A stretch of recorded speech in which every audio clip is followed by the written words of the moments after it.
Good afternoon to all of you. PCC President Shri Nana Patoli, my friend Shri Atul Londe, office bearers of the Maharashtra Pradesh Congress Committee, Mumbai City Committee, friends. I have an opening statement. A copy has been distributed to you. I'm afraid it's only in English, but I suppose in due course the MBCC will translate it into Marathi and give it to you. I will read the statement so that it can be a basis for discussion today, and I'll be very happy to take questions from you. On May 26, 2023, the NDA government under Shri Narendra Modi completed 9 years in office. After being elected in 2014 and re-elected in 2019. The countdown to the next elections in 2024 has begun. From time to time, we have taken stock of the performance of the government. But the start of the 10th year is an important juncture. Let me keep my opening statement pointed and brief. At the end, I shall welcome questions. In my view, the top 5 issues are constitutional governance, defense and security, economy, social conflict and divisions, inflation, unemployment, inequality, and poverty. I have brief comments on each of the 5 issues. Constitutional governance. There is rising concern whether the country is being governed according to the Constitution. The Modi government has spread its assumed legislative footprint into subjects that are the legitimate concerns of the state government. It has curtailed the legislative and executive powers of the state governments. Governors of non-BJP ruled states are acting like viceroys. Parliamentary rules and conventions are violated. Debate in Parliament is becoming rare, and even calls for vote by division on important bills have been brushed aside. Legislation are pushed through without discussion and bypassing scrutiny by parliamentary standing committees. The central government's agencies have been deployed to destabilize state governments through false cases, threats of investigations, and arrests. There is scant respect for the verdict of courts, including the Supreme Court. Institutions that are the independent pillars of a democracy have been weakened or subordinated to serve the ends of the central government. While there is an appearance of a democracy, the tree of democracy has been hollowed out. The aim of these excesses is to bring the states and 140 crore people under one omnipotent and omnipresent central government. The danger ahead is centralism, as we have in some countries. Let me caution the people, if that day dawns, it will be the end of federalism. Defense and security. Contradicting the Prime Minister's statement on June 19, 2020, there is abundant evidence that Chinese troops have encroached into Indian-held territory and occupy it even today. The Chinese are furiously building defense infrastructure like roads, outposts, as well as new settlements along the border. More Chinese troops have been positioned on the India-China border. The reach of Indian patrols has been curtailed since the clashes in the Galwan Valley in June 2020. It appears that China has not yielded an inch in the numerous rounds of talks at different levels. The initial demand of the Government of India to restore the status quo ante as on May 5, 2020 has been cast aside and forgotten. Besides, the China-Pakistan axis has become stronger and the security threat has spread to every part of our border in the west, north and east. Our relations with Pakistan are more fraught than ever before. Parliament is in the dark about the actual situation and has not been allowed to debate the security threats to the country. Economy. The economy is growing modestly at a much reduced pace. We are compelled to raise very serious questions about raging unemployment, persistent inflation, widening inequalities, and stumbling welfare programs. The All India unemployment rate is currently 7.45%, and the labour force participation rate is about 48%. Prices are elevated and people are consuming less. The thoughtless, some would say even foolish, introduction of the rupees 2000 note, which the people shunned, and the mortifying spectacle of withdrawing the note have cast doubt on the integrity and stability of India's currency. Key economic indicators are pointing downward, and there is low confidence that the economy will reach the high growth path. The first 3 quarters of 22-23 recorded growth rates of 13.2, 6.3 and 4.4, a declining trend. The present situation is a far cry from the average of 9% growth that marked the boom years between 2004 and 2009. Social conflict and divisions. None believes that under the NDA government, India lives up to the lofty constitutional objectives of liberty, equality and fraternity. Social strife, communal conflict, intolerance, hate, fear and deep divisions among the people mar our lives every day. Freedom of speech and expression of citizens has been severely curbed through intimidation and slapping false cases.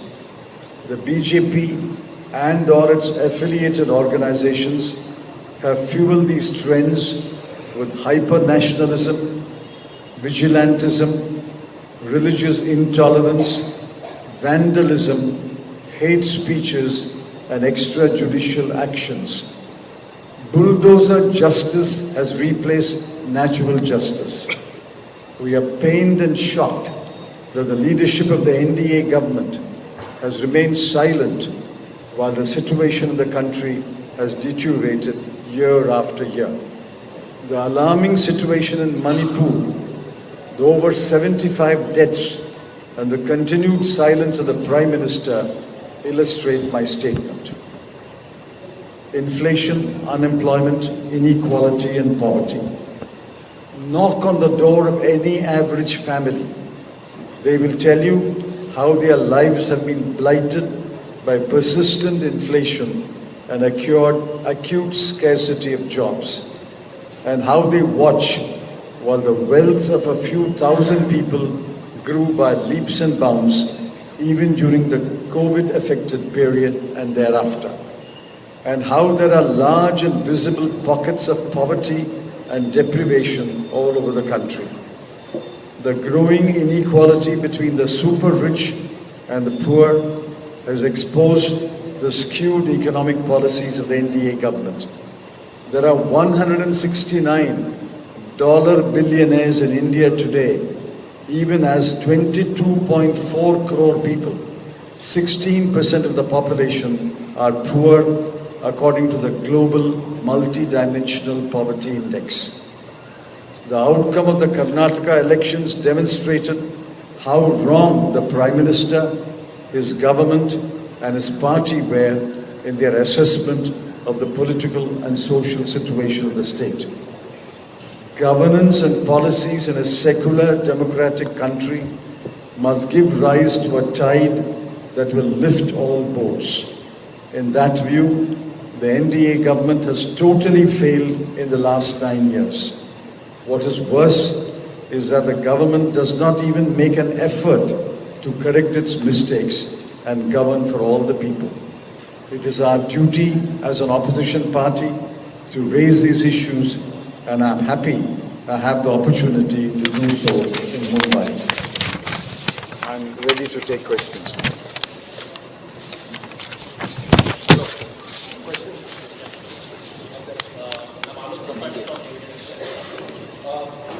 You mentioned about this 2000 crores. So I have two questions regarding first is, after given its briefing about that it is 2000 crores.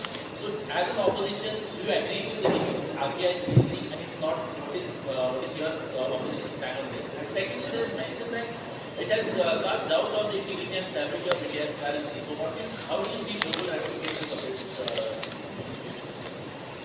We totally disagree with the RBI's explanation. RBI gave two reasons. The first reason was it was necessary to introduce the 2,000 rupee note to meet the immediate requirements of the people. But within 15 days or 30 days of the 2,000 rupee note, nobody was using the 2,000 rupee note. No shopkeeper was accepting it. No service provider was accepting it. And in fact, if the bank cashier gave you 2,000 rupee note, most people returned it and said, no, I don't want the 2,000 rupee note, give me 100 rupee notes. So the people did not want 2,000 rupee note, which is why 50% of the 2,000 rupee notes remains in the vaults of the bank. It didn't even come to the people. People did not accept it.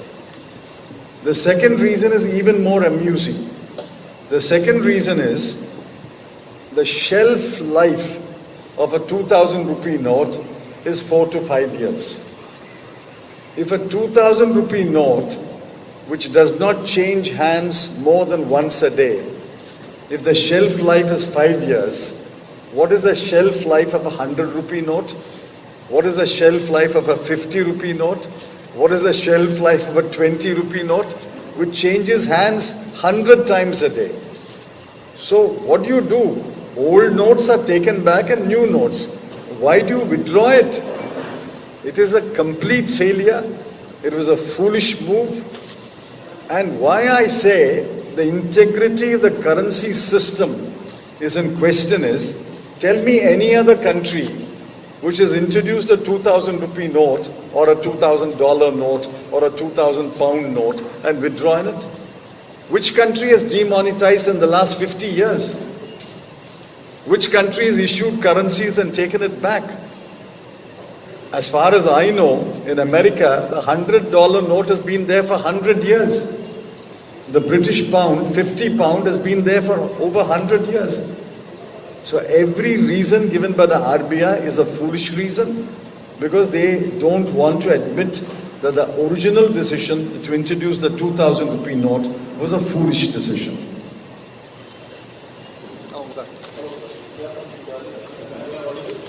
Yeah, go ahead. We'll come back to you. We'll come back to you. She's again talking about 5 million economic growth. So do you really think is it feasible, especially with unemployment?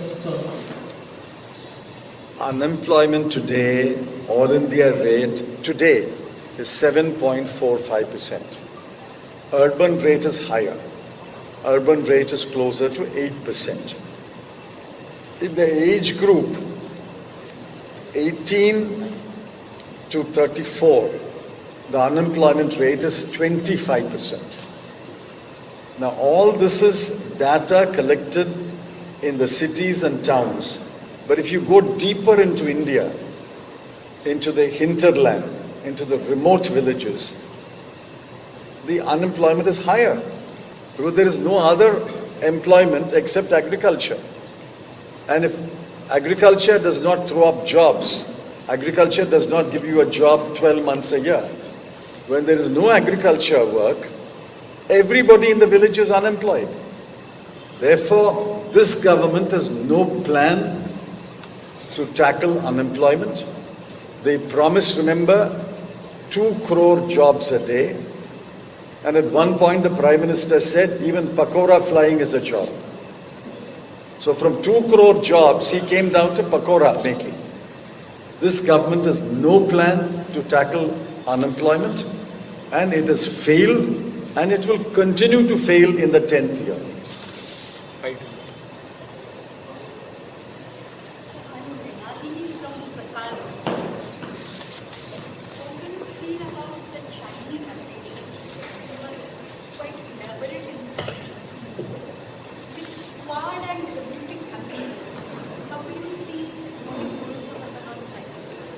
See, it's a serious issue.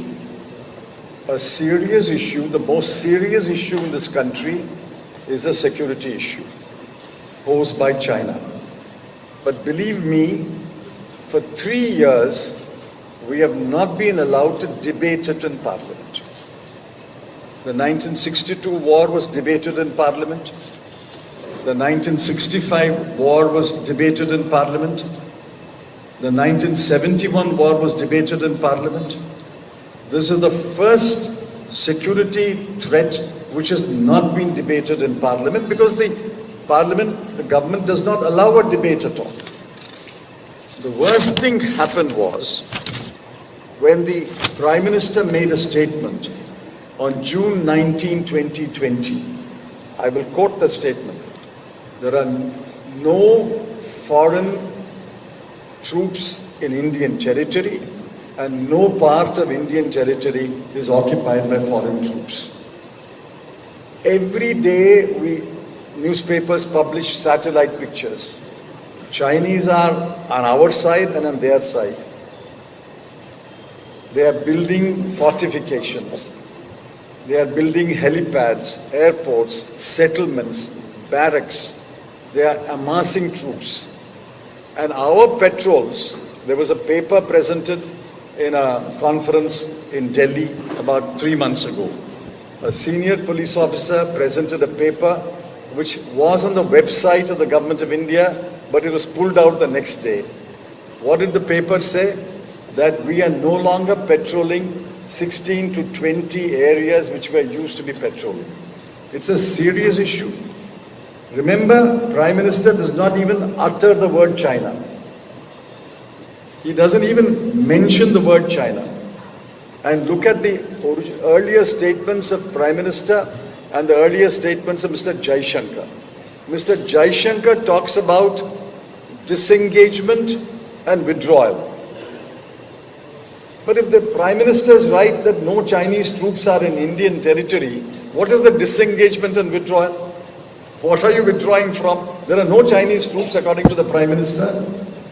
So let the Prime Minister and the External Affairs Minister first have a public conversation on television. It is a serious issue.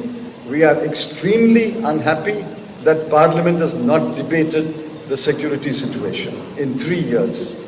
So even in that case, Congress feels that it should be critical to the people. So even if it is the most biggest issue in the country. See, we must debate it in Parliament first. That is the place to debate it.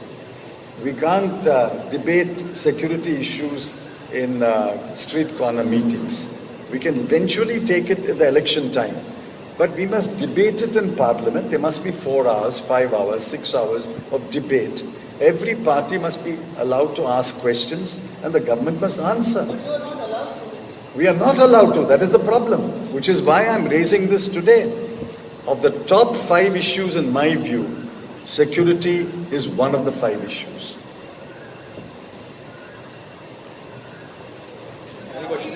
Yes, please. 9 years.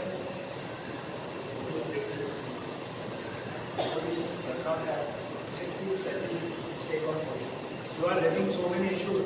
He is not bothered with Chidambaram. He is not bothered with Chidambaram. So So what is your new strategy? He is not attending Parliament. You are waiting to get out this full page statement. It will be printed in all newspapers tomorrow. That is your power. But he is not taking your cognizance. So what is your strategy? How you will take on money? So the Prime Minister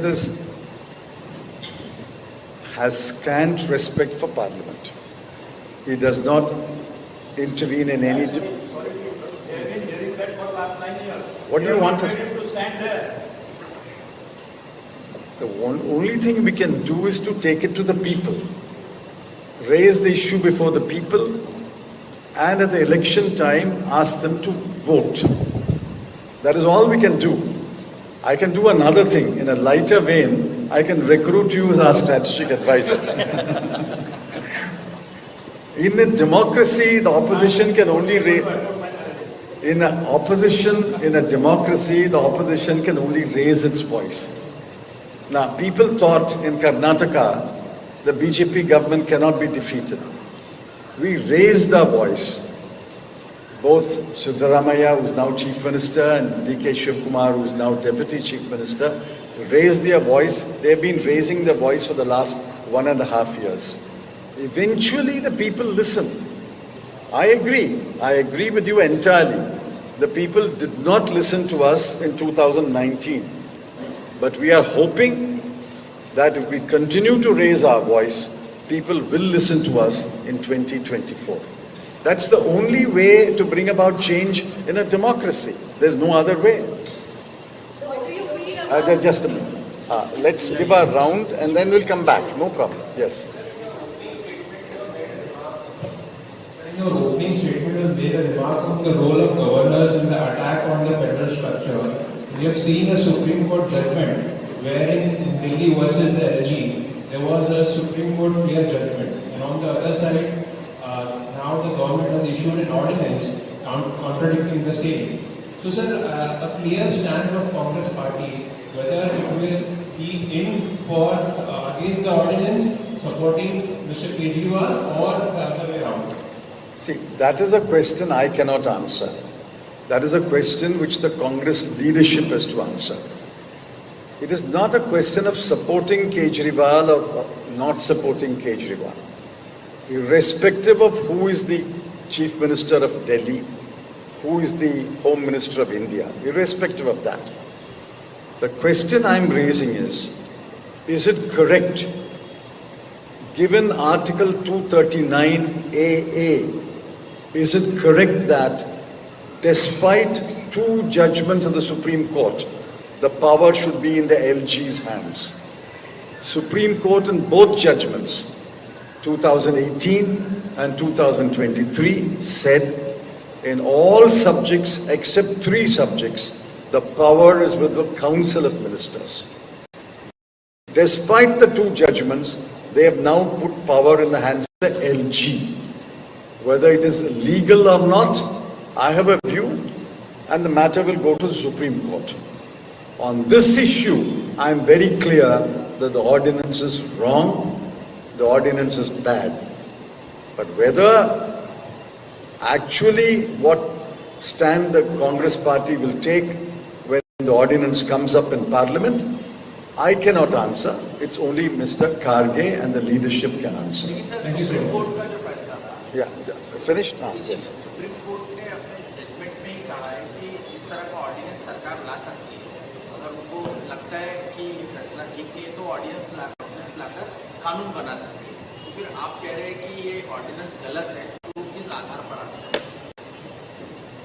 See, I don't want to get into legal intricacies because many people will not understand it, and I am not the last word. Please remember, Article 239AA is a part of the Constitution. What they have amended is the GNCT Act.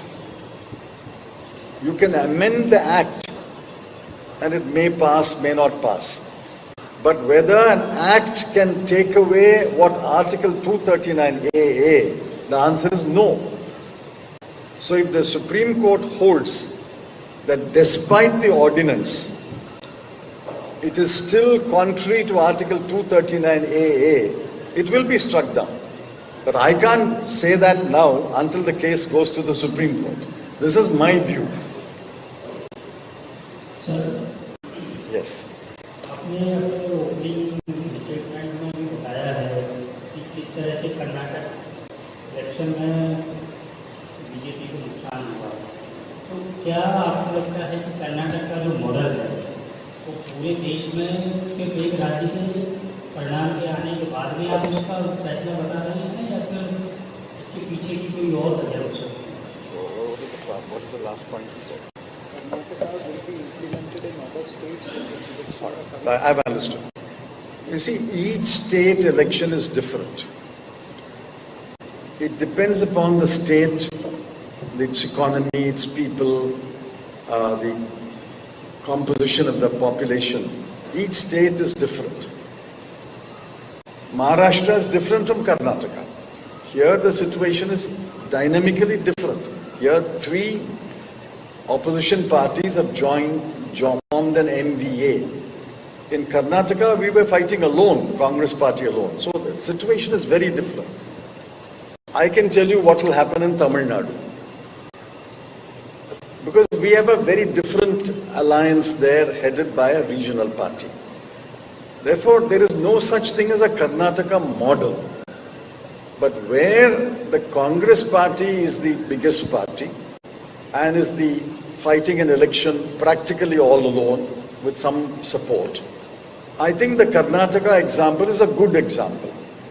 We can repeat the Karnataka model of election in Madhya Pradesh, in Rajasthan, in Chhattisgarh, where we are the biggest opposition party to the BJP and we are strong enough to fight on our own with support of the local party. So the Karnataka model can indeed be followed, in my view, in Rajasthan, Madhya Pradesh and Chhattisgarh and some other states. लोक सभा election को लेकर क्या strategy है, क्या Congress ready है या वहाँ भी जैसे एमपी महाराष्ट्र में है वहाँ भी? I can't speak about the Lok Sabha strategy, but I can tell you that the party line so far is all the non-BJP opposition must get together as far as possible. In my view, if the non-BJP opposition parties get together, it is possible that in 450 seats, we can field one common candidate against the BJP. But that is a desire, that is an aspiration. But the parties are meeting in Patna on June 12. It is work in progress. It will happen, but it will take some time. You had Indian Express, you had another question? Yes, I had a question about the global ramifications of, you said that if you cast doubt on the integrated strategy of India's currency, Yes. so what will be the global ramifications? See, there won't be any global ramification, but people will ask questions about, is your currency stable? Is your currency system stable? You are introducing a note, you are demonetizing it. Look at what has happened. They demonetized the 500 rupee note. Then they reintroduced it in 3 months. You introduce a 2000 rupee note. You take it back after 6 years because people don't want it. I am telling you, I won't be surprised if they reintroduce the 1000 rupee note. Now this kind of flip-flop, this kind of somersault casts a grave doubt about your currency management. I gave you examples, the $100 note in America and the 50-pound note in Britain have been there for 100 years. You must have a stable note. I'm coming to, yes. Yes. You ask and then you ask, yes. Sir, as a question, since you're saying the ruling government is not allowing any talks in our parliament, but there have been many instances where the opposition is running from the parliament, running away from the discussions. Which discussion? There have been various... No, give me one example. I am sitting in parliament. I have never heard a debate where they want a debate and we are running away. There have been some instances where the oppositions are opposed Which item? Which matter? The recent event was the new inauguration of the parliament. So, do you think it is a good move or good strategy to work out any of this discussion?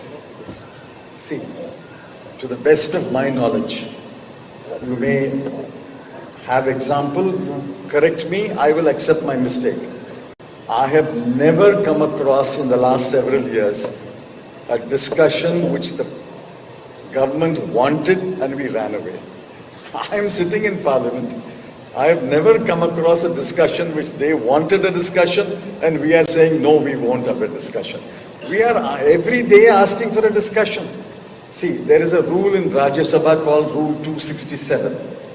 There is a similar rule in the Lok Sabha. Every morning we are giving notice under 267 for a discussion on a matter of urgent public importance. Every notice has been rejected. So which discussion are we run away from? You please tell the Prime Minister to start a discussion next time, and you can have my assurance, we will be there and we will discuss it. How you can say you boycotted the new inauguration? This is, I'll answer. This is a decision, we are not disrespecting Parliament. Actually, we have great respect for Parliament. We participate in debates. We ask questions. We issue notices for discussion. But what is happening, what happened yesterday was inaugurating the new Parliament House. It's not the beginning of Parliament. It is the inauguration of a building of Parliament. Article 79 says, Parliament shall consist of the President and 2 houses of Parliament by name, Council of States and House of the People. It starts by saying Parliament shall consist of the President. So the President is part of Parliament. Why is the President not invited? I mean, there has been no answer to this question. If Article 79 says Parliament shall consist of the President and 2 houses, if the members of the 2 houses are invited, why is the President not invited? That is the objection on which 20 opposition parties boycotted the inauguration. We are not happy about the boycott, but we are forced to boycott because the President was not invited in the light of the language of Article 79. Sir, you raised an important point when it comes to, Prime Minister has maintained silence on many number of issues. One is now more than 75 deaths, Manipur is burning. And also we have seen yesterday on one side Parliament was inaugurated and in the evening our wrestlers who have won Olympic medals were crushed by the Delhi police. I mean, such kind of law and order deteriorating, how is Congress reacting to that and any steps forward in this regards? No, we have reacted. I tweeted yesterday. It's very sad and shocking that 75 people have been killed in Manipur clashes and the Prime Minister has not made a statement. The Prime Minister was busy campaigning in Karnataka. The Prime Minister was visiting Japan and Australia, but he could not go to Manipur. And the Home Minister is going to Manipur. 75 people have been killed in clashes. And this morning we read the statement, 40 militants have been killed by the security forces. Now this is a grave crisis in Manipur. Should not the Home Minister have rushed to Manipur? Should not the Prime Minister made a visit to the capital and met with the political party leaders? Even today, the Prime Minister has not made a single statement. It is shocking. We are raising this issue. Parties have raised the issue. I have raised the issue. On the wrestlers. Wrestlers is even equally shocking. 30 days they are struggling. No minister goes and meets them. No minister invites them for talks. What are they asking? They are asking that there are serious allegations against one person. I don't know whether it's right or wrong. I can't decide. Every man is presumed innocent until proved guilty. They have made allegations. They had to go to court.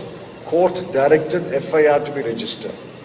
After that, the police registered 2 FIRs.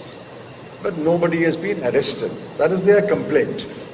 All right, send a minister, send a team of ministers and talk to them to find a way out. Instead of that, you ignore them like you ignored the farmers. The government ignored the farmers. Ultimately, it had to withdraw the farm bills. And when the wrestlers win medals, ministers go to the airport to receive them with garlands.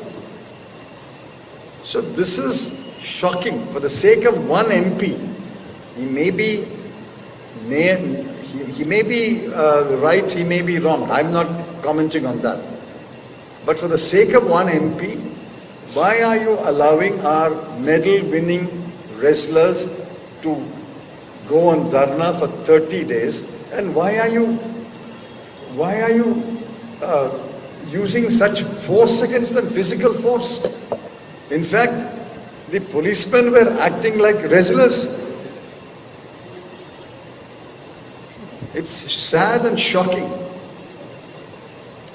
Okay. Yes. How the opposition can unite? Are you hopeful? And second one is, Madam, I'm always hopeful. I'm always hopeful. It's hope which sustains life, personal life as well as public life. I think the opposition is, as every day passes, is beginning to realize more and more that it is absolutely necessary to unite and put up a united opposition to the BJP. I hope this trend will continue. we'd like to know about comments on how everything is going ahead in Maoist territory. See, in Maoist territory, even under the UPA, we had brought it under control. Virtually half of the area dominated by Maoists had been cleared up of the Maoists. This government has continued that strategy, and the Maoist influence is much less than what it was, say, 10, 15 years ago. Even Gadicharoli, for example. The kind of sway which the Maoists had when I was Home Minister, it slowly came down. And today they are there in pockets of Gadicharoli, but not the entire district of Gadicharoli. So I think we have gained an upper hand against the Maoists, both under the UPA and under the NDA. I'm not denying that. But I can't say the same thing about the Northeast. What I read about Manipur and what I hear about Manipur is make me very worried, very worried.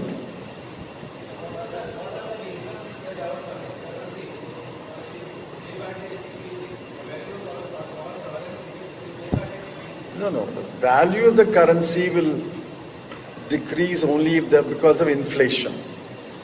Inflation is a separate subject. What I'm saying is, a currency must be stable. You cannot issue a currency, take it back, demonetize, remonetize. We were learning a new word, demonetization. Then we were asked to learn a new word, remonetization. What is all this? Where has it happened in any major country? Has it happened in any of the major economies of the world? We call ourselves the 4th largest economy of the world. But the 4th largest economy will issue currency, take back currency, demonetize currency, remonetize currency, issue a currency note, take it back. What is all this going on? This is not the way to manage currency. No, this has no impact on the value of the rupee. Inflation will have an impact on the value of the rupee. So many problems in this government. Do you think it is the lack of talent in the cabinet minister that has kept India back for the last 9 years, or it is just the one man who's controlling all of them? Who am I to say about the lack of talent? I don't even know who the many ministers are. There's only one person. Well, you can say two persons, that's why. How do I say about the talent in the government? Nobody has any power, nobody has any authority. Sometimes Mr. Gadkari from your state speaks up. But he pops up once in a month or so. But otherwise, I don't even know which minister is taking which decision. आपको लगता है कि गडकरी जिस तरह से कहते हैं बीच बीच में, तो उन पर भी काफी चुनाव हो सकता है, काम अमित शाह और मोदी का जिस तरह से काम रहा है उसको देखते हुए वो जीतेंगे। What is he saying? He's talking about Gadkari has been sidelined and I mean, at least he speaks up once a month. Yes.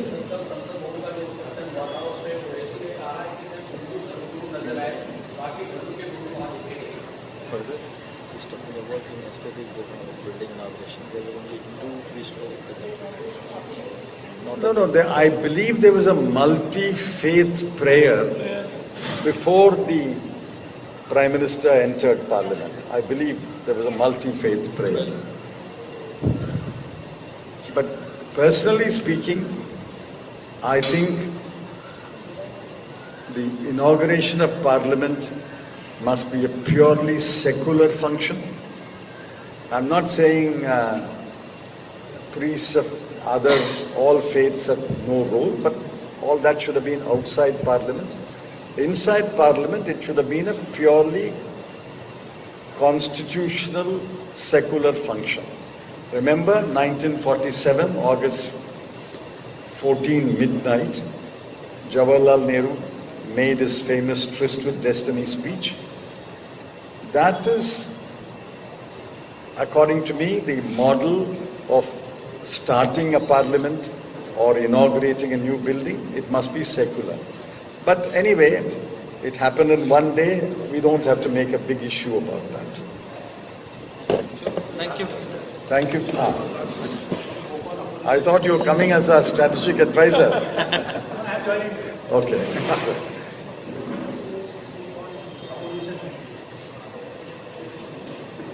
Yes. What's happening in Maharashtra Congress? You ask No. your neighbors in here. Listen. Maharashtra, I have been speaking to my friends. MVA, there will always be a little wrinkle here, little problem there. We are also part of a coalition in Tamil Nadu. But believe me, MVA will fight the next elections unitedly.